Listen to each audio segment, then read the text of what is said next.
आपके मुद्दे में आज बात करेंगे छत्तीसगढ़ की, जहां एक तरफ नक्सली आत्मसमर्पण कर रहे हैं, सुरक्षा बल उनकी कैंपों को ध्वस्त कर रहे हैं, वहीं दूसरी तरफ नक्सली अब एक के बाद एक हत्या की वारदात को अंजाम दे रहे हैं। छत्तीसगढ़ में एक हफ्ते में 3 बीजेपी नेताओं की हत्या हो चुकी है और इस मामले को लेकर बीजेपी जहां सड़कों पर है, वहीं कांग्रेस कह रही है कि बीजेपी को साजिश लग रही है तो एनआईए से जांच करा सकती है। आज चर्चा इसी मसले पर कि सरेंडर के बीच आखिर क्यों बढ़ रही हैं नक्सली वारदातें, बौखलाए नक्सलियों को क्या अपनों का साथ नहीं मिल रहा और अपनी उपस्थिति दर्ज कराने के लिए नक्सली क्यों हत्याएं कर रहे हैं, नक्सलवाद पर सियासी आरोप प्रत्यारोप से किसका फायदा होगा, इन तमाम सवालों के जवाब आज हम ढूंढेंगे। लेकिन उससे पहले देखिए ये खास रिपोर्ट।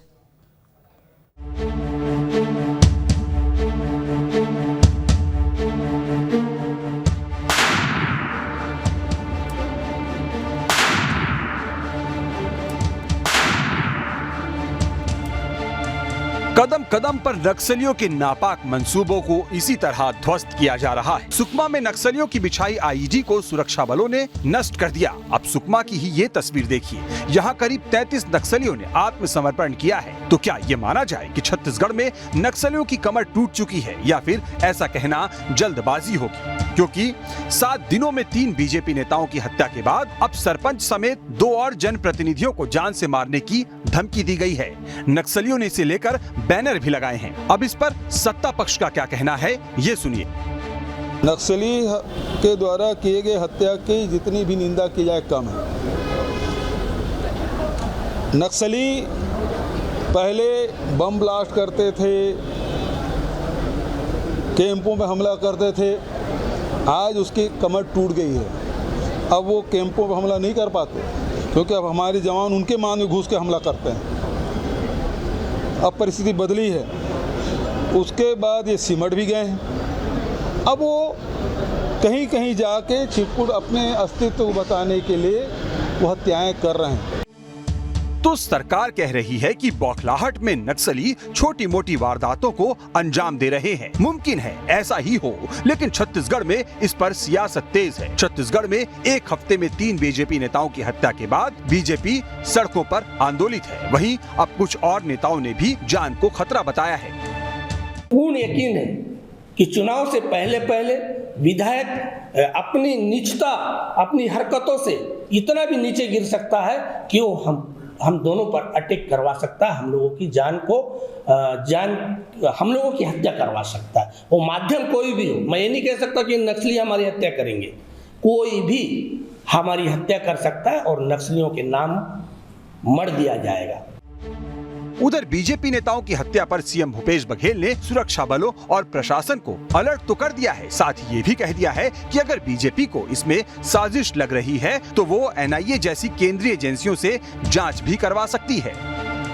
भारतीय जनता पार्टी आंदोलन कर रहे हैं, उनकी पार्टी है, उनका निर्णय है, उसमें हमें कुछ नहीं कहना है। लेकिन मैंने उस दिन भी कहा, इस घटना की यदि जाँच कराने एनआईए की जरूरत है, हमसे पूछने की भी जरूरत नहीं है। इसके पहले जितनी घटनाएं हुई एनआईए जब घुस आया, हमसे पूछा भी नहीं, इसमें भी जांच कर लो। उधर बीजेपी ने एक बार फिर कांग्रेस विधायक विक्रम मंडावी पर नक्सलियों के संपर्क में होने का आरोप लगाया है। पुलिस ने अभी कुछ दिन पहले बहुत बड़ा हथियार सप्लाई का एक गैंग को गिरफ्तार किया और उस गैंग में हमारे जो भांजे थे राहुल रायडू, उसके हत्या में शामिल जो जेल भी जा चुके थे, वो व्यक्ति भी उस प्रकरण में गिरफ्तार हुआ है और वह व्यक्ति विक्रम सा मंडावी विधायक के आसपास कई दिनों से, जब मैं कांग्रेस में था तो मैं भी उस व्यक्ति को विक्रम के साथ कई ऐसे स्थानों पर गुप्तवाद करते हुए देखा हूं जो संदेह के दायरे में है। बहरहाल नक्सलियों पर जारी सियासत के बीच सभी जिलों के कलेक्टर, एसपी और राजनीतिक दलों के साथ एक मीटिंग भी हुई, जिसमें जनप्रतिनिधियों की सुरक्षा पर चर्चा हुई।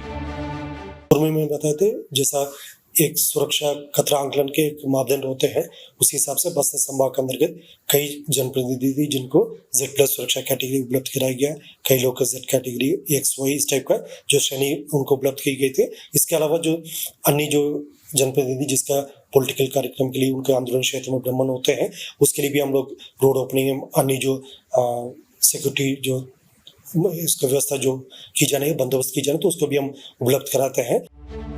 तो एक तरफ एक के बाद एक जनप्रतिनिधियों की हत्या हो रही है, दूसरी तरफ इस पर कांग्रेस और बीजेपी आमने सामने है। छत्तीसगढ़ में इस साल चुनाव होने हैं। ऐसे में अगर लाल आतंक के खिलाफ सियासी दल साथ आने के बजाय इसी तरह एक दूसरे के खिलाफ ही बोलने लगे तो इससे फायदा किसे मिलेगा, ये बड़ा सवाल है।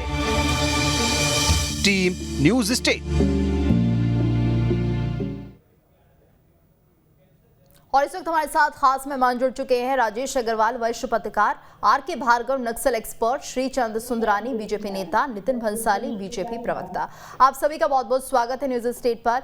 और जिस तरह से हम देख रहे हैं कि एक हफ्ते के अंदर 3 बीजेपी नेताओं की हत्या नक्सलियों ने कर दी है और सवाल अब उठने लगे हैं कि आखिर अगर नक्सलियों के लिए जिस तरह से हम देख रहे हैं नई तरह की योजनाएं चलाई जा रही हैं और नक्सली लगातार सरेंडर कर रहे हैं, तो उसके बाद भी इतने मामले क्यों बढ़ रहे हैं? श्रीचंद सुंदरानी जी, तो जिस तरह से हम देख रहे हैं कि लगातार इस तरह के मामले बढ़ रहे हैं और ऐसे में कहीं ना कहीं बीजेपी नेताओं को टारगेट किया जा रहा है, तो आपको क्या लगता है, क्या ये जानबूझकर किया जा रहा है? भारतीय जनता पार्टी के नेताओं को टारगेट किया जा रहा है। भारतीय जनता पार्टी के नेता, अभी 3 नेता कुछ ही दिन पहले शहीद हुए हैं और लगातार भोले भाले आदिवासियों को टारगेट किया जा रहा है, गांव के नागरिकों को टारगेट किया जा रहा है। पहले नक्सली गांव के लोगों को, स्थानीय लोगों को कुछ भी नहीं करते थे, लेकिन लगातार इस प्रकार की घटना बढ़ने से कहीं न कहीं नक्सल गतिविधियों को फिर कहीं जोर मिल रहा है और नक्सली सिर उठा रहे हैं। लगातार प्रयास थे डॉक्टर रमन सिंह जी के सरकार। ठीक है सर, ठीक है। नितिन जी, तो लगातार नक्सली सरेंडर कर रहे हैं, लेकिन उसके बाद भी इस तरह की घटनाएं क्यों बढ़ रही हैं? क्या कहेंगे आप इसको लेकर? देखिए, नक्सली सरेंडर कर रहे, सरकार ने 3 मंत्रों पे काम किया है प्रदेश में: विकास, विश्वास और सुरक्षा। नक्सली खदेड़े जा रहे हैं, नक्सली लगभग खदेड़े जा चुके हैं। आप उठाकर देख लीजिए आंकड़े, केंद्रीय गृह मंत्रालय के आंकड़े हैं कि नक्सलवादी हमलों में, नक्सलवाद के मामलों में छत्तीसगढ़ में कमी आई है 2018 के भारतीय जनता पार्टी के शासनकाल की तुलना में। ये जो घटनाएं हो रही है, नक्सली बौखला गए हैं और बौखलाहट में इस प्रकार की वारदात कर रहे हैं। किसी की भी हत्या होती है, घोर निंदनीय है, हम इसकी निंदा करते हैं, चाहे वो किसी भी दल का हो, किसी भी पार्टी का हो। किसी भी व्यक्ति की हत्या होती है, ये शर्मनाक है। इसके खिलाफ माननीय मुख्यमंत्री जी ने निर्देश दिए डीसीपी छत्तीसगढ़ को कि आप सारे जिलों के एसपीओ को ये सूचना दीजिए, मीटिंग करिए, सर्वदल लिए बैठक बुलाइए और सारे दलों के नेताओं को बैठाकर उनकी सुरक्षा सुनिश्चित करिए। और यदि वो किसी क्षेत्र में जाते हैं नक्सलवाद प्रभावित क्षेत्रों में, तो वो सूचना देकर जाए, पर्याप्त सुरक्षा व्यवस्था देकर जाए। ये भी माननीय मुख्यमंत्री जी ने कहा। बस्तर विकास के पथ पर अग्रसर है। यही भारतीय जनता पार्टी के शासनकाल में बस्तर नक्सलगढ़ के नाम से जाना जाता था। आज ये बस्तर इमली, महुआ, चिरौंजी की खुशबू के नाम से, कॉफी की खुशबू के नाम से पहचाना जाता है। यहाँ के पर्यटन की चर्चा होती है। तो निश्चित तौर पर नक्सली जो है वो कायराना हरकत कर रहे, वो इसलिए कर रहे क्योंकि वो अपनी जमीन जो है छत्तीसगढ़ में खो चुके हैं। जी राजेश जी, आप क्या मानते हैं कि वाकई नक्सलियों की बौखलाहट है कि उन्हें अपनों का साथ नहीं मिल रहा, जिसके चलते इस तरह की वारदातें कर रहे हैं?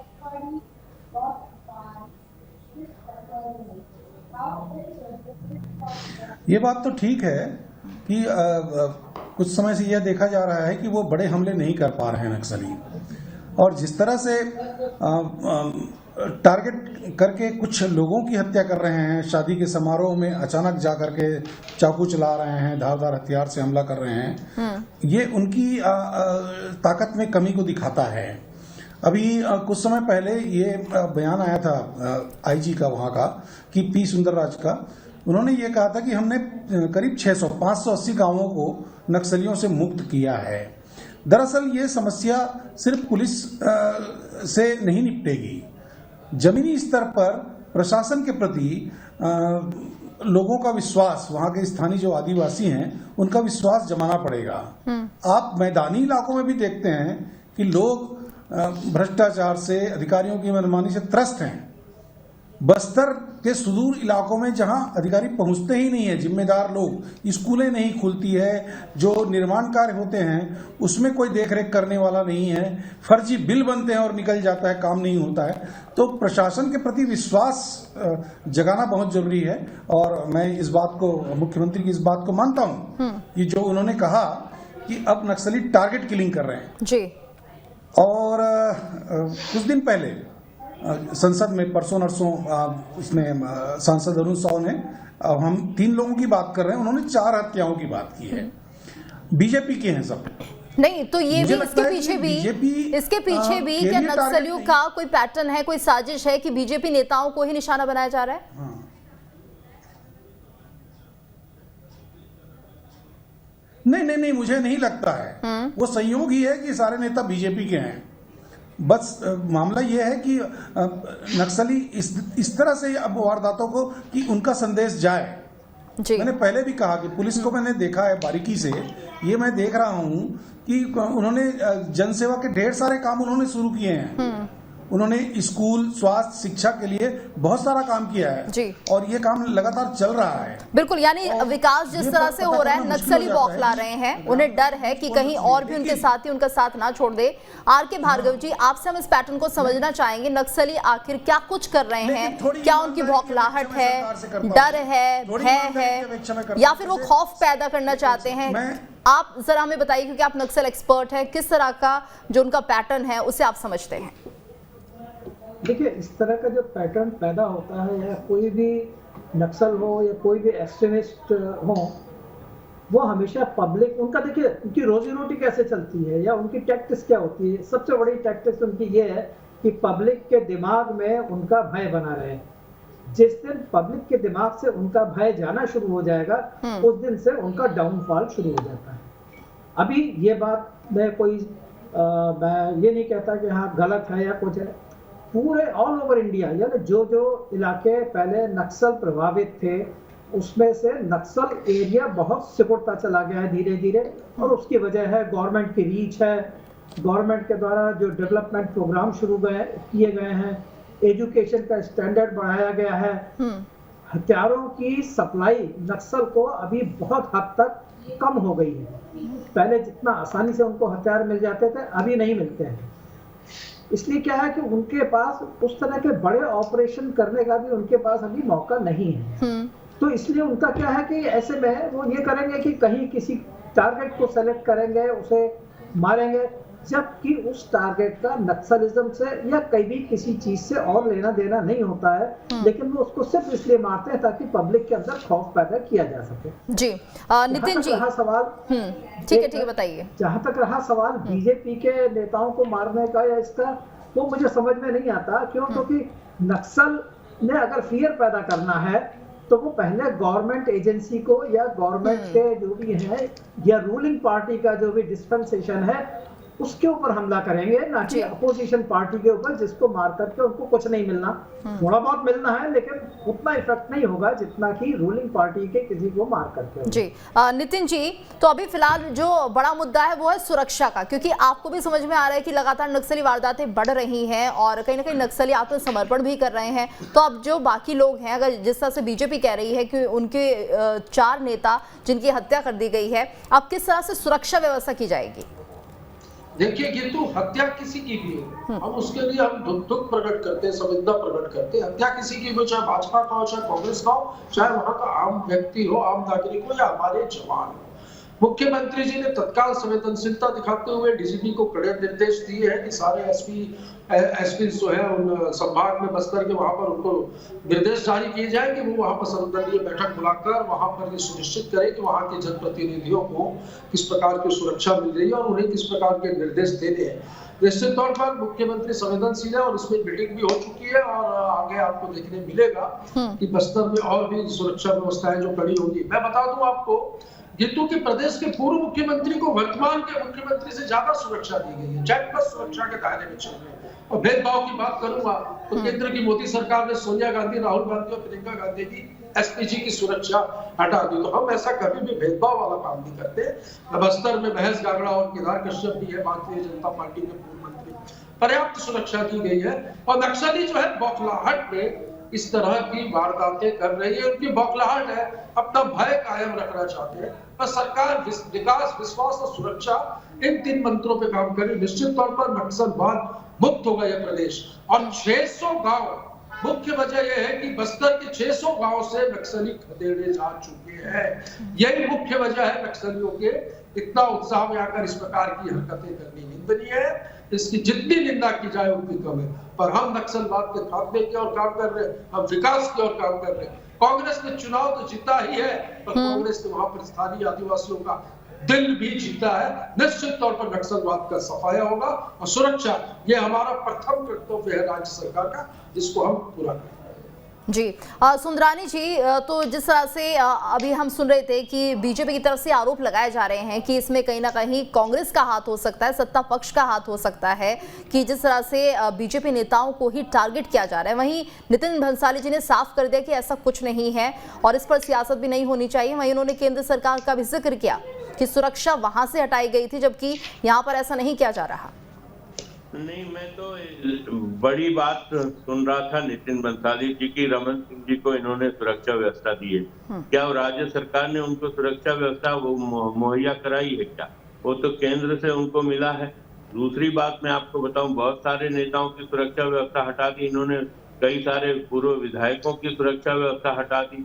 और लगातार जो हमले भारतीय जनता पार्टी पे हो रहे हैं, कहीं न कहीं कांग्रेस पार्टी का शुरू से नक्सलियों के प्रति जो लचीला रुख रहा है, नरम रुख रहा है, हमेशा आप उनके पूर्व में बयान देखें, राहुल गांधी के बयान, दिग्विजय सिंह जी के बयान, मुख्यमंत्री भूपेश बघेल जी के बयान, तो कहीं न कहीं नरम रुख हमेशा नक्सलियों के प्रति रहा है। रहा सवाल, डॉक्टर रमन सिंह जी ने 15 साल में नक्सली समस्या को जिस ढंग से मुकाबला, मुझे प्रतिक्रिया देनी है, मुझे प्लीज समय सरगुजा में पूरी तरह से नक्सलवाद का सफाया किया और 2022 तक उन्होंने लक्ष्य किया था कि पूरे छत्तीसगढ़ में नक्सलवाद का सफाया होगा। लेकिन दुर्भाग्य से एक एक्सीडेंटल सरकार झूठे नारे, झूठे वादों के कारण बन गई छत्तीसगढ़ में कांग्रेस की। और ये जो अभियान हमारा चला था, उस अभियान में शिथिलता आई। लेकिन जिस प्रकार से आज ग्रामीण और भारतीय जनता पार्टी के नेताओं को, ग्रामीणों को निशाना बना रहे नक्सली, ये बड़ी चिंता की बात है। चाहे वो हतोत्साहित होकर कर रहे हो, चाहे उत्साह में आके कर रहे हो, लेकिन निश्चित रूप से ग्रामीणों को, बेगुनाह नागरिकों को, बेगुनाह भारतीय जनता पार्टी के नेताओं को वे निशाना लगातार बना रहे हैं। 1 महीने के अंदर 4 भारतीय जनता पार्टी के नेताओं की हत्या हो जाना, ग्रामीणों की हत्या हो जाना, सरपंच को धमकी दिया जाना, कहीं न कहीं सुरक्षा का मामला तो है और सरकार को संज्ञान में है, तो सरकार ठीक है। नितिन जी से रिएक्शन ले लेते हैं कि जांच की रिपोर्ट किंतु ये रोके हुए हैं। ठीक है, वो रिपोर्ट हमको नहीं दे रहे हमारी एसआईटी को। और इनके पूर्व नेता प्रतिपक्ष धर्मलाल कौशिक हाईकोर्ट में जाके पिटीशन फाइल करके ये जांच उलझाने का काम करते, क्योंकि झीरम का सच सामने आने देना नहीं चाहते। नक्सलवादियों को मुख्य सपोर्टर तो ये बैठे हैं सामने, भारतीय जनता पार्टी के लोग। ये तो ऐसा क्यों कर रहे हैं नितिन जी? सच क्यों नहीं सामने आने देना चाहते? 30 सेकंड दूंगा, सिर्फ ये सच का सामना नहीं करते, 3 ब्लॉक तक ये नक्सलवाद से स्वीकार नहीं करते। इनकी कारगुजारियों से 2003 में 3 ब्लॉक तक नक्सलवाद था। इन 15 वर्षों में सरकार हमेशा लड़ रही है। 14 जिलों तक आ गया। और ये गृहमंत्री अमित शाह जी रायपुर में आकर नक्सल समस्या को लेकर बैठक करते हैं। कांग्रेस की सरकार ने जो विकास, विश्वास और सुरक्षा इन 3 मंत्रों पर काम किया। नक्सली खदेड़े जा चुके हैं और ये प्रदेश जो है कांग्रेस के शासन काल में नक्सल मुक्त होगा। 600 से अधिक गांव जो नक्सलवादियों से प्रभावित थे, उन्हें खाली कराया जा चुका है। और ये एनआईए से जांच का आदेश तो स्कूलें खोली गई है, अस्पताल खोले गए, कॉलेजेस खोले गए, वहां पर पैसा प्रकार की लघुमनोपज की खरीदी हो रही है। तेंदुपत्ता संग्राहकों को जहां 2500 रुपए प्रति मानक मिलता था, 4000 मिल रहा है। इन्होंने जूते बांटे थे, एक जूता 5 नंबर का और एक जूता 6 नंबर का। बार-बार कहते थे हमने वे जीरम घाटी के सबूत अपने जेब में रखे हुए हैं। चुनाव जीतने से ज्यादा दिल जीतने का काम रहते हुए उनका सबूत आम जनता के सहयोग से सुरक्षा व्यवस्था मजबूत होगी और आम जनता के सहयोग से मौके पे जीरम घाटी। चलिए ठीक है, इस पूरे मामले पर सियासत नहीं होनी चाहिए। राजेश जी, हम देखते हैं कि जब भी कोई नया मुद्दा उठता है उस पर सियासत पहले उठने लगती है और ऐसे अब नक्सलवाद को लेकर भी हम यही देख रहे हैं कि एक दूसरे के ऊपर आरोप लग रहे हैं। कितना सही आप इसे मानते हैं कि ऐसे नक्सलवाद से हम निपट पाएंगे?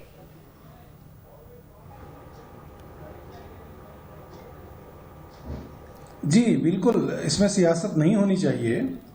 मुझे याद है कि पिछला दौरा जब केंद्रीय गृह मंत्री अमित शाह ने किया था छत्तीसगढ़ का, तो उन्होंने कहा था कि हम अगले लोकसभा चुनाव से पहले नक्सलियों का छत्तीसगढ़ से पूरी तरह से खात्मा कर देंगे। लेकिन मैं ये देख रहा हूँ कि राज्य सरकार के साथ कोई तालमेल वाली बैठक हुई हो इस बीच कि हम दोनों मिलकर के कैसे नक्सल समस्या को हल कर सकते हैं, ये मेरी जानकारी में तो नहीं है। अगर एक दूसरे पर आरोप लगाते रहेंगे तो नक्सल समस्या खत्म नहीं होने वाली है। दूसरी बात मैं ये कहना चाहता हूं, पहले भी जो मैंने कहा कि प्रशासन को निचले स्तर पर क्या हो रहा है इसको देखना चाहिए। वेरियर एल्विन ने एक किताब लिखी थी, उसमें कहा कि दूर दूर तक महुआ का जंगल बस्तर के लोगों को यही चाहिए, लेकिन उसमें अगर एक कोई फॉरेस्ट गार्ड मिल जाता है तो वो उनको तकलीफ देता है। आज की तारीख में 1 लाख फोर्स सीआरपीएफ और दूसरे जो सुरक्षा बल है वो तैनात हैं। आप बल के जरिए आप नक्सल समस्या का हल नहीं निकाल सकते हैं। आपको वहां पे विश्वास जगाना पड़ेगा। प्रशासन निचले स्तर पर जो लोग काम करते हैं उनके भीतर आदिवासियों को ये बताना पड़ेगा कि हम आपके शुभचिंतक हैं, हम आपका हित करेंगे। अगर कहीं एक कम्युनिकेशन होना चाहिए नक्सलियों के साथ, फहराए जाते हैं, आप ये कहना चाह रहे हैं प्रशासन की कमजोरी है इसको। जी ठीक है। आर.के. भार्गव जी, आपसे हम समझना चाहेंगे अभी फिलहाल जो स्थिति बनी हुई है छत्तीसगढ़ में, अब उसे हम कैसे निपटे और कैसे इसे रोका जाए? ठीक है, अभी ये मतलब ऐसा नहीं है कि हम उसको अभी निपटेंगे या अभी कुछ करेंगे। ये सारा प्रोसेस देखिए 20 साल से चल रहा है। हाँ, लेकिन ये काम ऐसा होता है जो अचानक नहीं होता कि हम 1 हफ्ते में निपट जाएंगे कि हम उसको 6 महीने में कर देंगे।